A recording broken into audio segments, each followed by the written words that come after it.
So I signed a new goalkeeper because of our injury crisis. Turns out he's already played for two clubs this season, so he literally cannot play for us.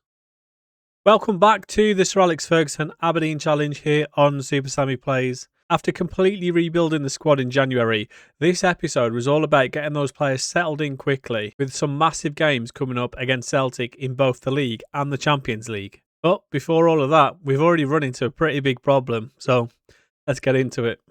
So as you'll have just seen at the very start of the video, turns out the goalkeeper that we signed from Man United that I was very happy with, as he only cost us 650k. It turns out he's actually already played for two different teams this season. One of them on loan at Austin FC and the other one at Man United, which is obviously where we signed him from. And yeah, I feel a little bit done dirty by this because he's only actually played one game for Man United and it was a cup match. So, I mean, I feel like should be able to appeal that, and seeing as our main goalkeeper has currently got a broken arm and that's the reason why we've had to sign another one. But unfortunately, it means Bratvit's going to have to go in goal, who hasn't really played much for us. He's going to have to stay there as our main goalkeeper. And this is how we're going to line up in our first match against Celtic. Obviously, this will be our first game since all those signings, and a couple of those getting a start. I'll say a couple, it's actually three, with Jimenez, Frank Pelage in midfield, and Christopher Cupps, the loanee signing from Man City. Going into this one, I wasn't really sure what to expect. Obviously, 7 new signings is, well, we'll say 6 because the goalkeeper just may as well not count now for the rest of the season. And that is certainly not how you want to start your career at a new club. Scoring an own goal inside the opening 10 minutes of your first match. Not ideal. But we do go close. Still inside the opening 10 minutes with Auer trying to bend one in the far corner and it narrowly goes wide. Engels with a corner. Gets cleared out to the edge of the box. And then the most ridiculous 1-2 you'll ever see between Engels and Tierney. Tierney shoots.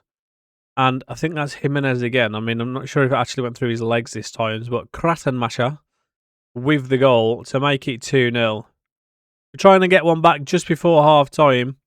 Frank Pelage on his debut. Finding Lazetic, but unfortunately his shot, I think it was actually offside in the end, but it was a good save from the keeper.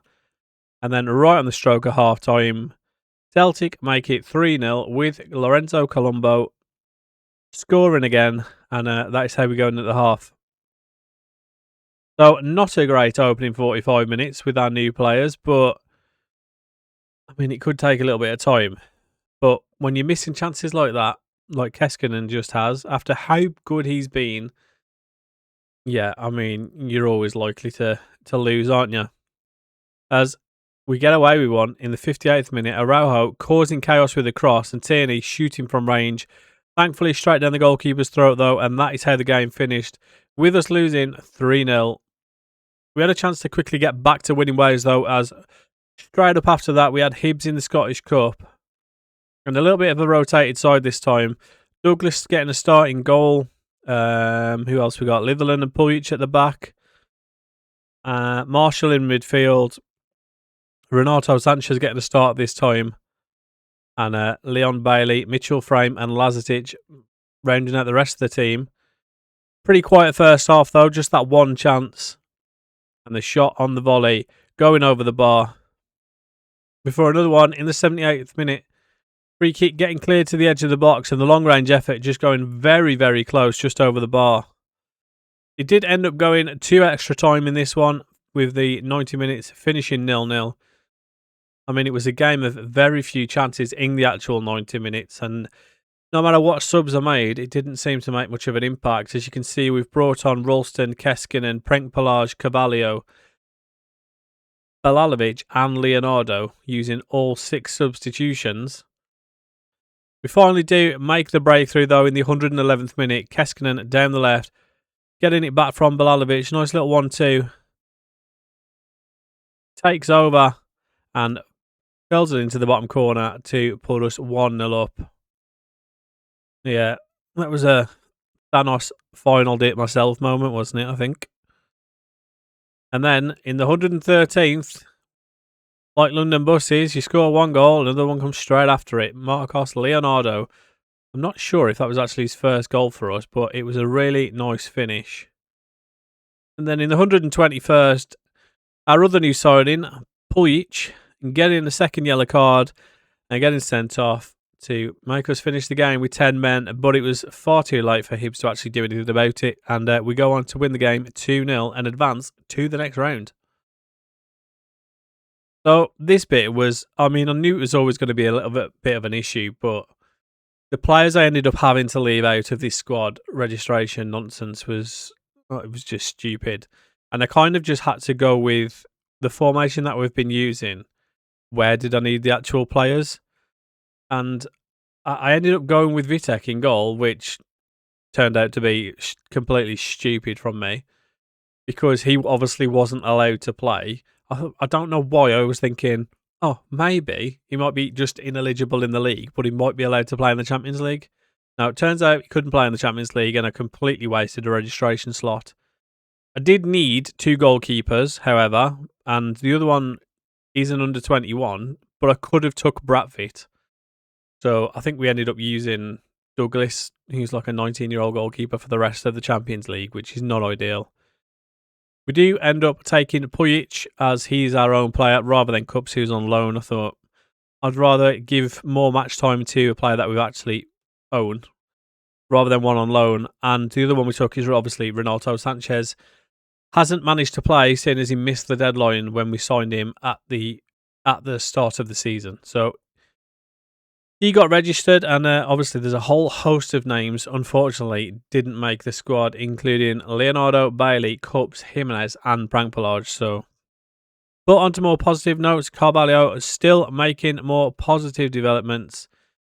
He's now on 7 goals total for the club and 10 assists. So, not a whole lot of goals, but he's certainly assisting, which is great to see.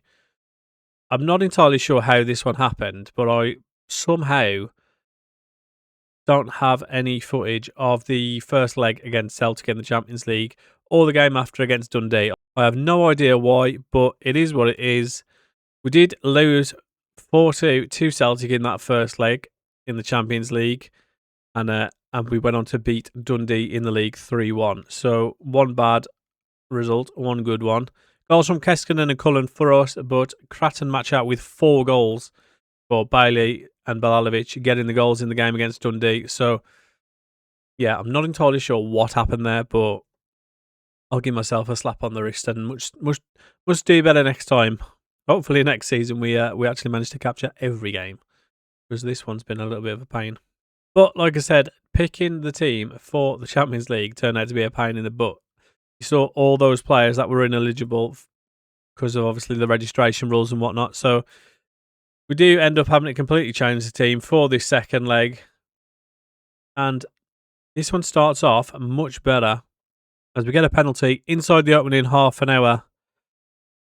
Pujic was shoved by Colombo, is what the text says. And Liam Cullen steps up, and you know he's pretty reliable from the spot. And he does so again, firing into the bottom corner to give us a 1-0 lead. So we're now only 1 goal away from being back level with Celtic and potentially taking this one further. So trying. Great effort from Balalovic there, pulling out a great save from the keeper, sending us in at half-time 1-0. And then a pretty quiet second half with nothing that really happened until the 81st minute. Celtic keeping possession, Tierney playing on the right side this time, finding this man. I'm not going to try and pronounce his name, as he shoots over from range. And then literally 2 minutes later, Nostar sending it out wide to Brandon Williams at the right back slot. Finds Cullen with a through ball. He cuts back on his left, gives it back to Williams. Nostar with a 1-2, and then Aouar to Renato Sanchez. Are we ever going to shoot? We are going to shoot, and Milanovic's shot is saved, and it's going to go out for a corner. But unfortunately, we don't have another chance, and we don't have another goal in us, and we do go out of the Champions League to Celtic, which, let's be honest, we all knew it was going to happen as soon as we drew them, seeing as they are doing so much better than us in the league. We do, however, get a nice bit of money from the Champions League from playing in that round, getting another 870k, so a nice little boost on our way out. But unfortunately, the Champions League dream is going to have to wait for at least another season. But for us to have any chance of that Champions League dream next season, we need to qualify for it, and we've been dropping way too many points in the league so far. So, chance to correct that is we play Hibs, and inside 3 minutes we find ourselves 1-0 down after a shot is deflected off the defender, and Kyle Wootton gets a goal, and not an ideal start after I just said we are needing to pick up points. Demirel, though, sending it long out wide to Brandon Williams out on the left. He plays it inside to Bailey, and then Redondo back to Brandon Williams, and he shoots, he scores, and brings it back level. Goalkeeper gets a hand to it, but thankfully for us, he doesn't keep it out. And then a lot more chances in this one. Brandon Williams coming back on his right foot, looking for his second of the game, but unfortunately, keeper gets a hand to it, and it goes out for a corner. We then get another chance in the 61st with Bailey. His free kick is cleared to the edge, but Leonardo's shot is blocked, and then his second one goes wide. And then 81st minute, Carvalho with a free kick to the far post, and Redondo's shot is saved and gone for another corner. And with all those chances, 23 shots in total, we do finish 1-1 and drop more points.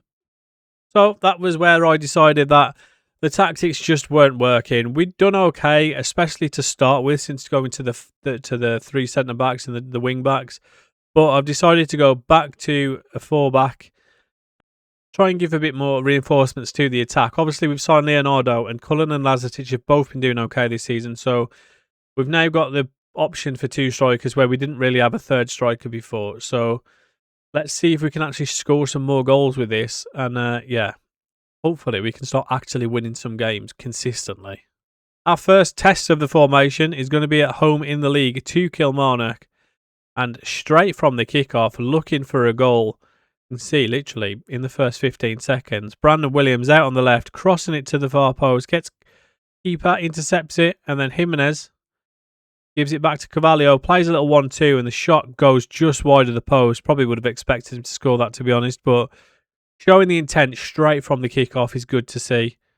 And then Cullen with a great little flick over the goalkeeper to Leonardo to head home. But unfortunately, the referee decided he was going to deny us of another goal, ruling it out for an offside. Unfortunately, the scoreline remains 0-0. You can see, to be fair to him, he wasn't just being nasty. When Bailey plays the ball, he was offside, so Elite then get their first chance of the game in the 35th minute. You'll still see Ryan Fraser out there on the right wing. Don't think he's actually beat us since we've sold into them. As they go close, hitting the post, and that is the last chance of the first half. On to the second. Elite trying to play out from the back, and we pressure them into a mistake as Pujic intercepts, finds Carvalho. He sends it out wide to Bailey. Get a little bit lucky as Brandon Williams finds Bailey with a header, and Redondo from the edge of the box shooting into the bottom right hand corner, putting us 1-0 up, and getting that second half off to a great start. Leon Bailey getting an assist, even though, let's be honest, it was all from the great strike from Redondo to put us up. And then we look for another one as Bailey really should be doing better on his strong foot there as well as the corner come back out to him. And then pretty much final chance of the game, 82nd minute. Killy looking for an equaliser. They find one, but just like our first half goal, it is offside, and we thankfully pray to the bar gods they didn't screw us with this one, as we go on to win 1-0 and pick up a very valuable 3 points. So after that Killy game, this is how the league is looking. We are in 3rd place with 9 games remaining and 5 points behind Rangers. The league's gone at this point. Obviously, we're 19 points now behind Celtic. So we just need to make sure we get that second spot and try and get Champions League football again for next season.